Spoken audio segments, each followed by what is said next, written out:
At first glance, São Paulo is a city of ambition. Towering skyscrapers, endless traffic, and a skyline that never sleeps. But beyond the glass and concrete lies a world few dare to enter. Just a few blocks from the banks, shopping centers, and theaters, there exists a neighborhood that feels like another dimension. It's not marked on tourist maps. You won't find it in guidebooks, but every local knows its name. Cracolândia. They call it the land of crack. A place where law and order vanish, where hope evaporates like smoke from a broken pipe. In Cracolândia, the rules of the city no longer apply. Time slows, faces blur, and the only thing that matters is the next hit. This isn't a movie. This isn't fiction. Welcome to one of the darkest corners of urban life in the 21st century.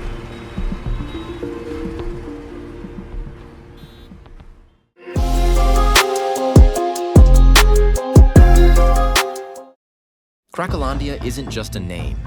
It's a word that carries weight in São Paulo. You won't find it on a tourist map. And yet, everyone knows exactly where it is. Tucked behind the busy streets of the historic downtown, just minutes from where businessmen sip espresso and stock prices rise and fall. You turn one wrong corner, and suddenly, everything changes. Concrete gives way to chaos. The air smells like chemicals and fire. And on every sidewalk, dozens, sometimes hundreds, of people sit, stand, or shuffle, lost in a trance. Here, crack is smoked in the open.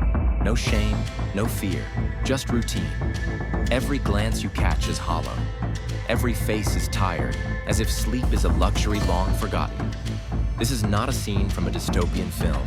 This is Cracolândia, a parallel reality, coexisting with the rest of São Paulo, just steps away.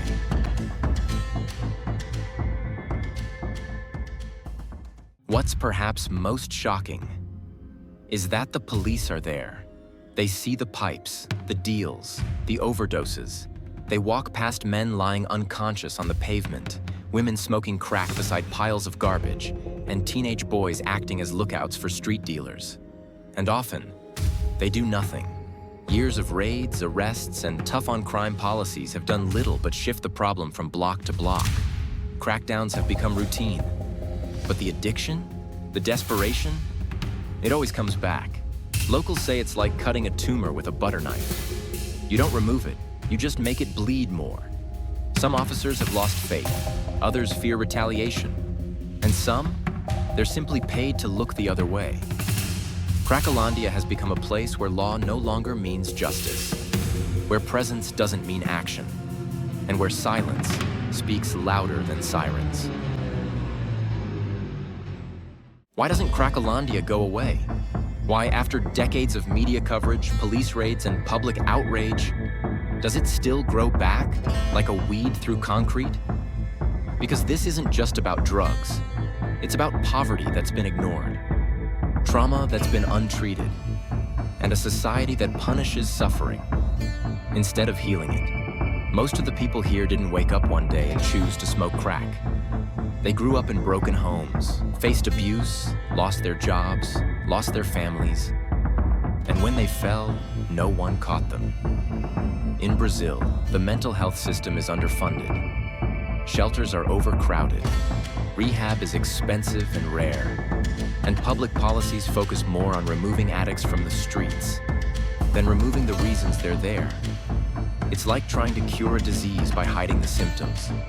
Until the system treats addiction as a public health crisis, not just a crime, Cracolândia will remain. And it will continue to grow in the shadows of São Paulo's skyscrapers. But not everyone gave up on Cracolândia. Every morning, while the city rushes by, a different kind of army marches in. They wear no badges, carry no weapons, just backpacks full of bandages, clean water, and compassion. Volunteers, street medics, social workers. Some of them used to be addicts themselves. Others are students, teachers, priests. And some, they're just people who couldn't look away anymore. Cracolândia may be built on brokenness, but hope still shows up every single day.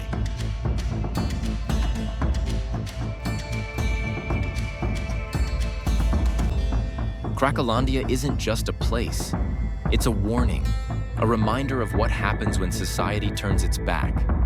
It's a mirror, a reflection of a world we don't want to see, but can't look away from. Here, people are discarded, forgotten. But here, too, we see resilience. We see the human spirit refusing to be extinguished. Cracolândia shows us the price of neglect, the consequences of abandoning our own. But in its darkest corners, we still find light. It might flicker, small and fragile, but it's there. And if we choose to keep looking, if we choose to act, maybe that light will grow. Maybe we'll finally start to heal.